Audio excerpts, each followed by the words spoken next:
All right. So as many of you guys have seen over the past like 2-3 days, we've finally been getting into PvP. My character is level 96 and a half.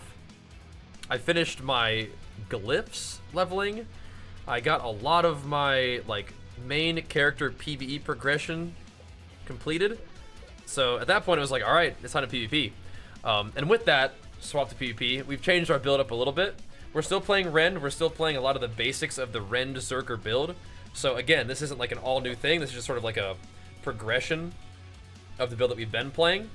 And I think it holds its own pretty well. I think that like the absolute tip-top meta for Barbarian is going to be Hoda, Hammer of the Ancients right now. But this build has been handling business pretty good, even against relatively strong opponents. So I want to kind of see what it looks like at level 100 before we just say, all right, we just got to play what's best. But if you guys are liking the looks of Rend and have been playing the build and want to try it in PvP, this is the kind of thing I recommend. So first things first, let's actually start off with the gear, just because we're on the page already. A lot of the gear is the same stuff that we've been using, but I did have to change a few aspects. We'll show you why. So for the helmet, we're looking for life, armor, CDR. We have strength on there. That works out pretty well too.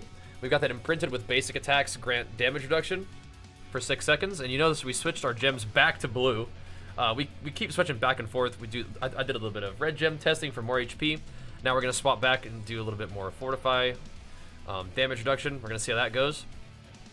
A lot of these are all defensive, by the way, like the chest, helmet, legs. Those are defensive things. So for my chest, we've got the 4 ranks of challenging shout. We have nearly 15% added damage, which I'd really rather that be some kind of defensive stat.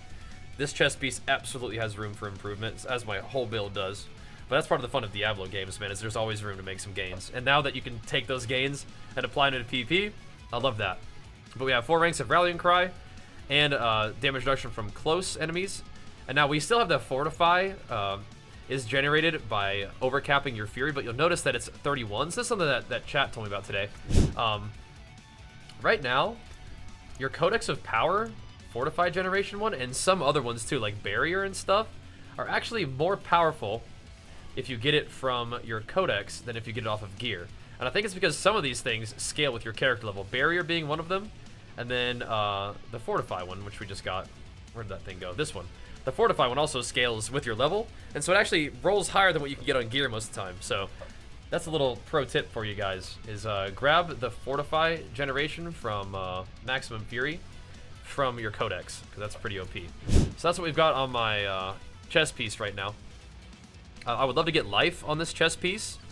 That would be awesome, and armor percent on the chest piece would be better, maybe even than Rallying Cry, but I mean, you really can't be too mad about like +4 ranks to both shouts, especially because we got a new amulet, which is insane.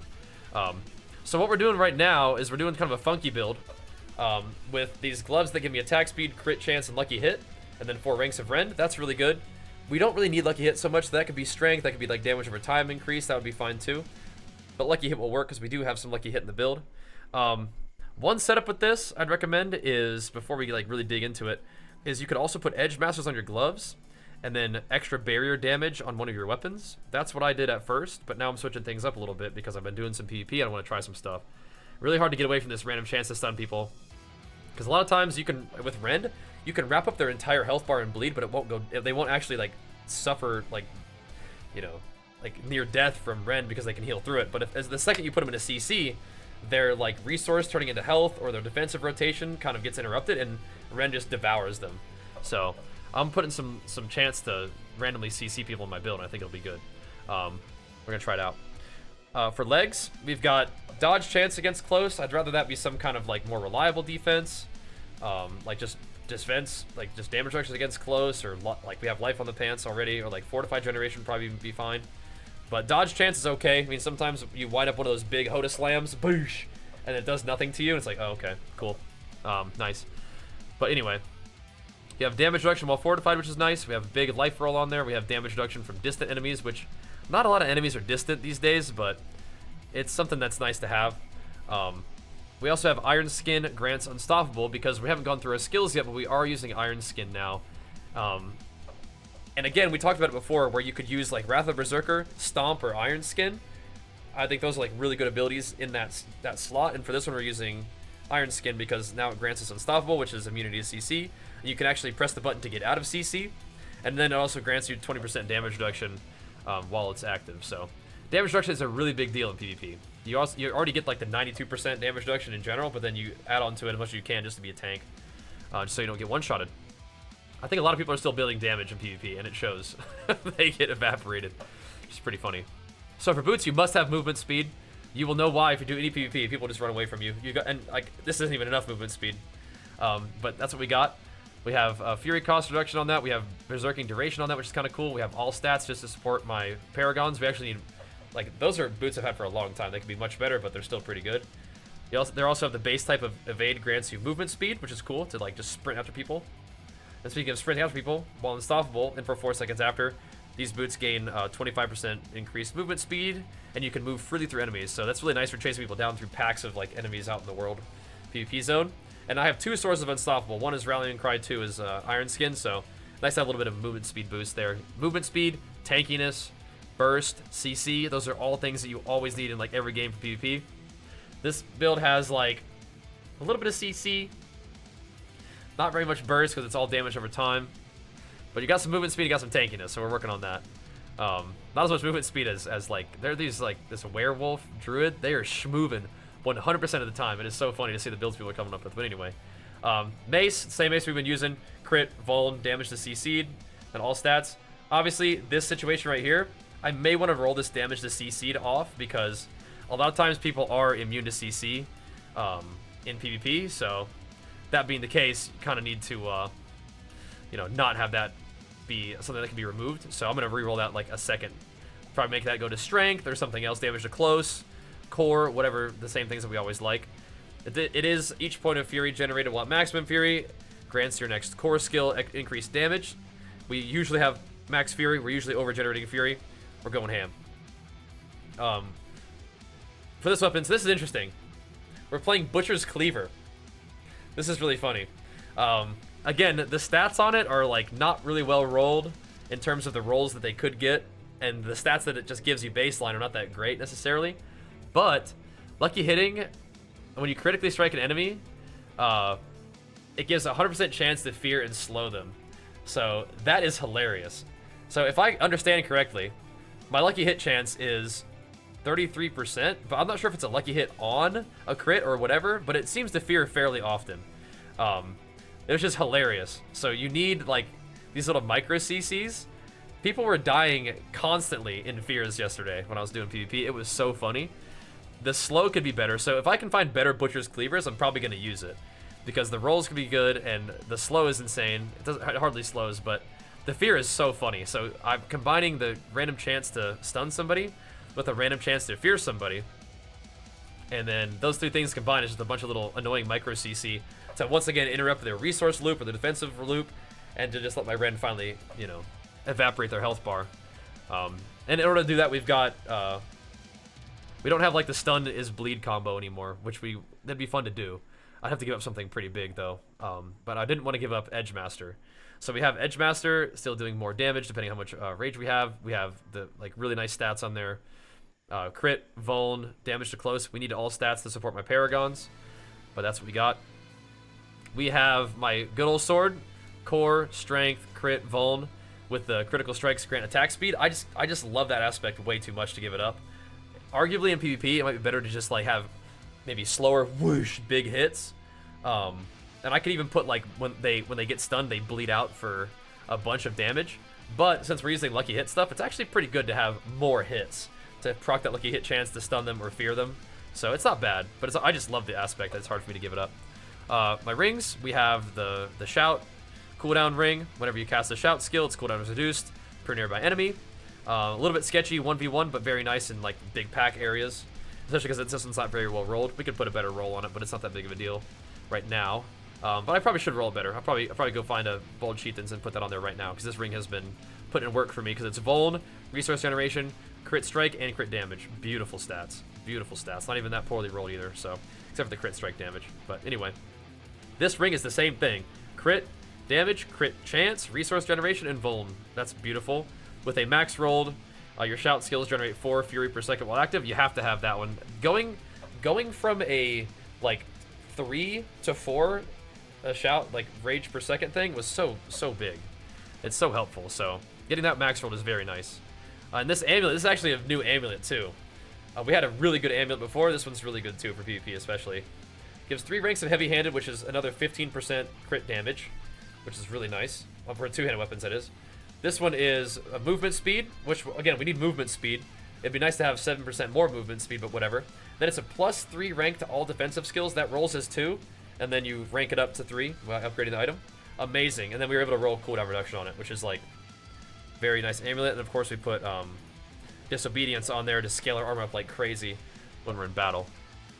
And we have purple gems in our weapons because damage over time. There's some consideration that crit damage against vulnerable targets doesn't work the same with your talent that gives you crit damage based on your character's crit damage stat.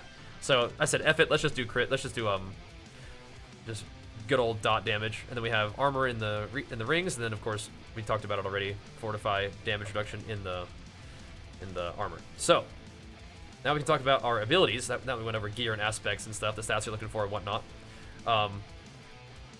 The talents, we're going with Flaying, or not Flaying Strike. I wish we could use Flay. We're going with Lunging Strike to give us some mobility. That's basically the main thing. The Berserking chance is awesome, but the main thing is we really want to have a gap closer, and this gives us one. And then it gives us Berserk on top of it for more movement speed and more damage whenever we crit with Lunging Strike. Pretty big deal. Pretty big deal. Down here, we're taking, full points in Rend. Now, this is an interesting option. I still think that direct damage with Rend, giving you Fury per hit, is good. Helps you sustain in fights, and you can always just go whack a few mobs and get like a bunch of Fury, which is nice. However, I was testing out the Rend deals increased damage to vulnerable enemies, and it was doing some good damage. So this isn't bad. I just think this is better. But you can test it out for yourself. We don't really have any way to reapply vulnerability besides just waiting for exploit to come back up. So I do have 2 points in pressure point, just kind of part of the deal. Coming down here, I have 1 point and 5% additional max life, and then I have 3 points in martial vigor, which gives you 9% damage reduction against elites, and players are considered elites. So that's 9% damage reduction against players, which is pretty cool. We have a bunch of points in Rallying Cry from our plus skills on our chest and neck, giving us a ton of resource generation, going into Unstoppable, of course, and even more resource generation, including the flat amount of Fury that you generate, with, hopefully, that is scaled by resource generation too, so it gives you even more. Now, we are doing Iron Skin for this build, like we talked about. Gives you a barrier that absorbs 65% of your missing life, so this is not something that you want to press at like max life. You want to press it as you get a little bit lower, right? So you take the big first Hoda Slam, boom. Press this Iron Skin so that one, you don't get stunned, two, you don't get two-shotted. This is going to give you a little bit more of a barrier scaling off your max life, and giving you a heal scaling off max life. So the thing is, this makes me think that we should maybe put it in this point to give me Fortify, because we're investing our gems into Fortify, but you know what? My max life is still like 10k, and I think it's okay. So this does seem to scale well, like they give you additional barrier and healing over time. It does seem to scale pretty well with max HP, but I think this will be fine. We're going to test it out. Challenging Shout does give you more HP, by the way, and you do want to generate Fury each time you take damage, either taking damage from enemies, from their attacks, or their bleeds, or whatever. You just want that Fury generation, and that's more valuable than Thorns. Unless you play a Thorns build, which you could do at some point. It'd be funny. For Warcry, actually, they put 2 points in it. I put 1 point in it to get the Warcry, and I put the second point in it to get the Berserking. I don't actually do these. I don't do the Fortify, and I don't do the extra damage. Although it is easy to get the extra damage, because there's so many like enemies around in the PvP zone. But I don't know. I think I'd rather put the point somewhere else. So I did. I did take the Shout skills to have more duration. We do take the Shout skills heal. I put 3 points in movement speed because, again, you need all the movement speed you can get. A lot of this is going to look the same to you at this point, basically, if you've seen other guides from the normal Bleed Zerker. So damage reduction while Berserking, just to get to the Fury generation while Berserking. We have Pit Fighter.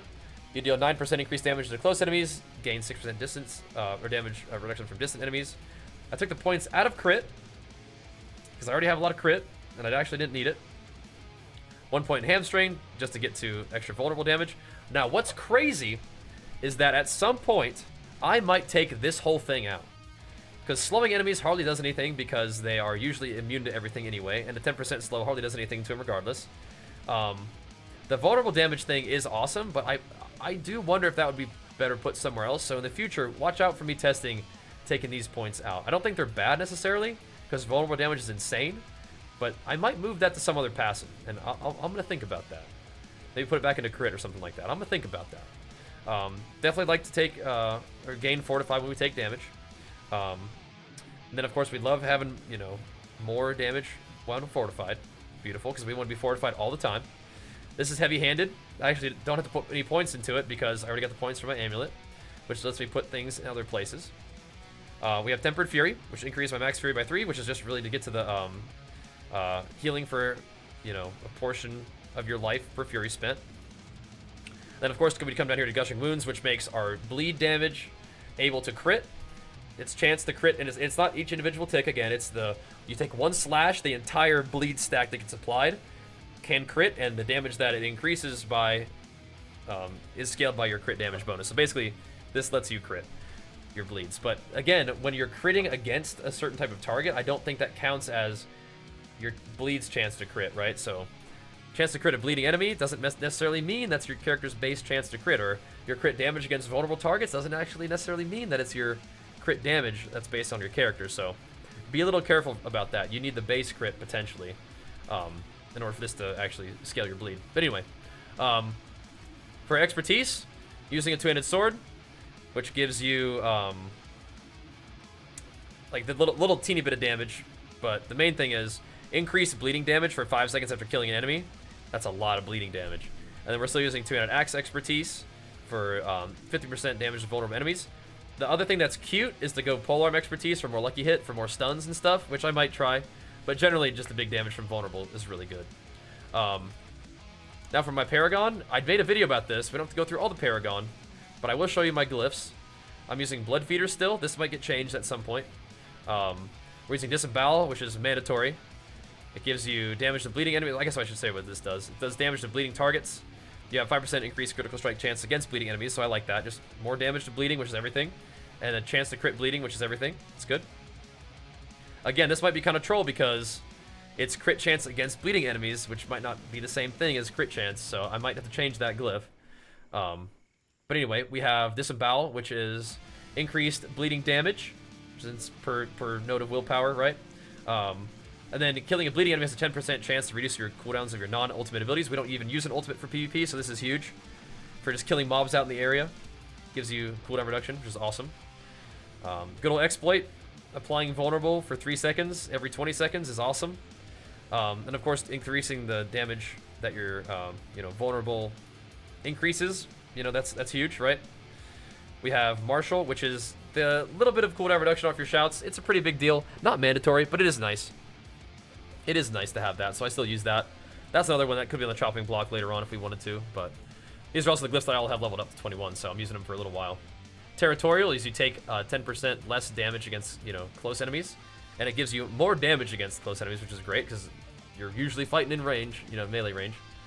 And then we have Core Skill, increased damage from Wrath, but we also have skills that critically strike generate 3 Fury, so we're all about that Fury generation.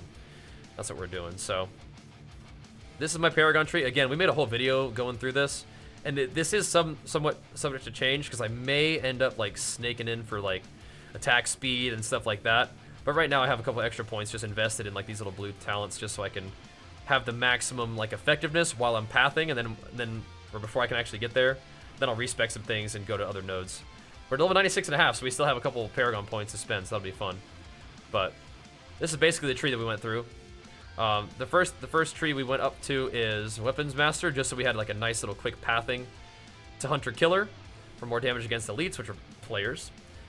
We snaked over here to get Warbringer next. Come over here for some extra Fury on Kill. Even went over here with damage while fortified and fortified generation, which we could actually probably put more points in. That might be nice, just to get more fortified generation. I like that. Might start doing that too. Grabbed some physical damage. Came down here into the Hemorrhage tree. I didn't really invest too heavily into it, just kind of grabbed some stuff that we needed along the way. And then we made our way over to the Blood Rage tree. Again, didn't invest too heavily. We're really just like kind of snagging the glyphs and then going to the next board. And a lot of these, same thing down here. We snagged the glyph, and I'm I'm messing around a little bit down here to get enough dexterity to really pump this thing up. And then I grabbed this, but we don't even have enough dex to really support it, so it's kind of awkward, but we're going to leave it there for now because I need these little nodes anyway, so it doesn't really matter. But anyway, that's pretty much the whole deal with my Rend, Bleed, Zerker PvP setup. A couple things have changed. A lot of things are the same. Trying to run through this quickly so that we don't bore you guys to death with the guide videos. But this is what I'm working on right now for PvP. The trajectory is gaining more Paragon points, making some gains, and potentially even playing Hoda. But I do want to see what this build can do at level 100, because I've been enjoying Rend a lot. Doesn't seem that bad in PvP, so we're going to keep playing it. It'll be fun. But alright, we're going to get down to business on the stream. We've got a little bit more time to game, but I definitely wanted to record this guide for you so we can get it up on YouTube, so we can get it up on Mobalytics. Mobalytics will have the written guide format. Obviously, YouTube will have the video guide format.